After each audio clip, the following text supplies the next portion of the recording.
Bismillahirrahmanirrahim. Dear students, welcome to the class of Introduction to Logic and Critical Thinking. Today we will be discussing about formal proof of validity.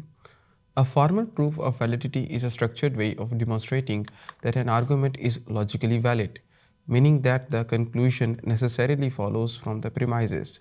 A formal proof uses specific rules of inference, logical equivalences, and a clear step by step method to show that if the premises are true, the conclusion must also be true.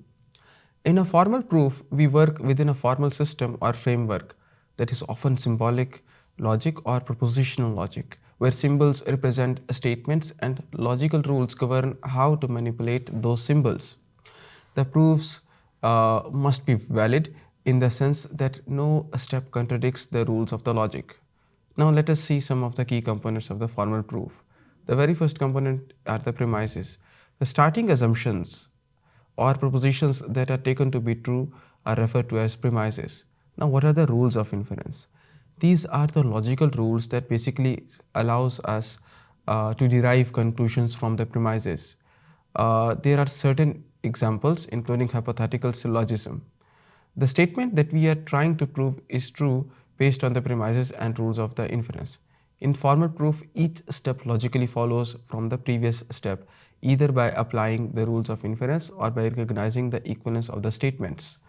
There are some elementary valid argument forms as well. Dear students, certain arguments are so common and fundamental to logic that they are often referred to as elementary valid argument forms. These forms are foundational in providing the validity of more complex arguments. Now, here are some of the basic forms. The very first is affirming the antecedent structure. That is, if P, then Q,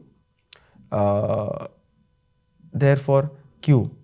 For example, if I study, I will pass the exam. I studied, therefore I will pass the exam. The second form is denying the consequent structure. If P, then Q, not Q, therefore not P. For example, if I study, I will pass the exam. I did not pass the exam, therefore I did not study. The third form is disjunctive syllogism structure. That is either P or Q, not P, therefore Q. For example, either I will study or I will not study. So you see, these are some of the forms that we study in that very particular structure. Let me give you again this example, that either I will study or I will go out. I did not study, therefore I will go out. The fourth form is the hypothetical syllogism structure. That is, if P then Q, if Q then R. Therefore, if P then R. For example, if I study, I will pass the exam. If I pass the exam, I will graduate. Therefore, if I study, I will graduate. Now, dear students, these elementary forms are used repetitively in formal proofs to build larger, more complex arguments. When combined with other rules, they help demonstrate the logical structure of a valid argument. Formal proofs of validity are also exhibited. Now, we will look at how formal proofs of validity are actually exhibited or presented using the elementary argument forms and rules of inference we just discussed. For example, providing validity using the modus ponens. Let us consider the following argument. The premise 1 is, if it rains, the ground will be wet. The premise 2 is, it is raining. The conclusion will be very general, the ground will be wet. Now, to prove the validity of this argument, we can construct a formal proof using the modus ponens. If it rains, the ground will be wet. That is premise 1. It is raining. That is premise number 2. Therefore, the ground will be wet. Conclusion is being drawn using modus ponens mode. Now, each step is justified by applying the rule of the modus ponens. If P, then Q. P, therefore Q. This shows that the correct conclusion must follow from the premises if the premises are true.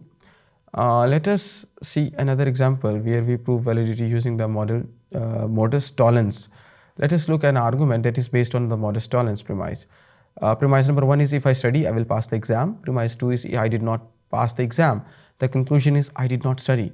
Now, to prove this, we can construct the following proofs or following proof using the modus tollens. Now, if I study, I will pass the exam. That is premise 1. I did not pass the exam. That is premise 2. Therefore, I did not study. This is the conclusion that is being derived by modus tollens. Now, this is valid. This is valid because the conclusion necessarily follows from the premises based on the rules of the modus tollens. If P, then Q, not Q, therefore not P. Let us see another example where we prove validity using the hypothetical syllogism. Now consider this argument. We have premise number 1 that if I study, I will pass the exam. And the premise number 2 is if I pass the exam, I will graduate. Now the conclusion is if I study, I will graduate. Now here's the formal proof using hypothetical syllogism. If I study, I will pass the exam. This is premise number 1. If I pass the exam, I will graduate. This is premise number 2.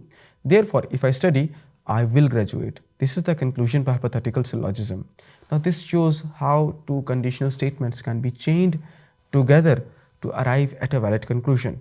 The form is valid because if the premises are true, the conclusion must be true as well. Dear students, formal proofs of validity are essential tools for analyzing the structure of arguments in a rigorous and a systematic way. By understanding and applying the elementary valid argument forms, we can break down complex arguments into simpler components and prove whether they are logically valid or not. Now, this skill is invaluable, literally very critical, and in critical thinking and decision making, especially in the fields like business, law, philosophy, and certain other fields. And the thing is, where logical reasoning and clarity of thought are critical, this skill is very important. Now, by practical forms of proofs and by understanding, you will gain a deeper, know-how of how arguments work, and it will definitely improve your ability to evaluate reasoning critically, which is an essential skill that is required for your academic and professional success. This structure should help you people to grasp how formal proofs work, why the elementary valid argument forms are important, and how to exhibit the validity of an argument through formal proof. If you have any questions, we will be discussing in the class. Thank you.